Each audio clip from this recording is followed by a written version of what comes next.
ვაკეში ჭავჭავაძის გამზირზე 58 წლის ბიზნესმენის ლევან ჯანგველაძის მკვლელობაში ბრალდებულ გელა უძილაურს ბრალი წარუდგინეს. პროკურატურა მას მკვლელობისა და ცეცხლსასროლი იარაღის უკანონო შეძენა შენახვა ტარების ფაქტებზე საქართველოს სისხლის სამართლის კოდექსის 108 და 236 მუხლებით ედავება. ბრალდებულის ადვოკატმა დროებითი მოთავსების იზოლატორი უკვე დატოვა.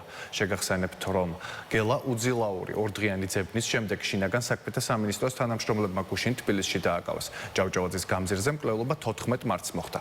ბრალდებულმა ორ პირს ცეცხლსასროლი იარაღიდან გასროლით რამდენიმე ჭრილობა მიაყენა და შემთხვევის ადგილიდან მიიმალა. მიყენებული დაზიანებების შედეგად ჯანგველაძე ადგილზე დაიღუპა, ხოლო მეორე პირი სამედიცინო დაწესებულებაში გადაიყვანეს. წაუყენეს ბრალი 19-109 მუხლით გათვალისწინებული ქმედებისთვის და ასევე 236 მუხლის მესამე და მეოთხე ნაწილებით, რაც გულისხმობს იმას, რომ განიზრახ მკვლელობის მცდელობა და მამჯერებელ გარემოებში წაუყენეს, კერძოდ ისეთი საშუალებებით, რაც საფრთხეს უქმნის სხვათა სიცოცხლეთა ჯანმრთელობას და ორი ან მეტი პირის მიმართ.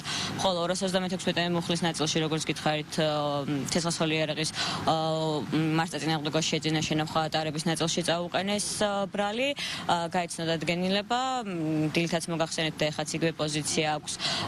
დუმილის უფლებას იყენებს ამ ეტაპზე და სხვა დეტალებზე არ შემიძლია საუბარი.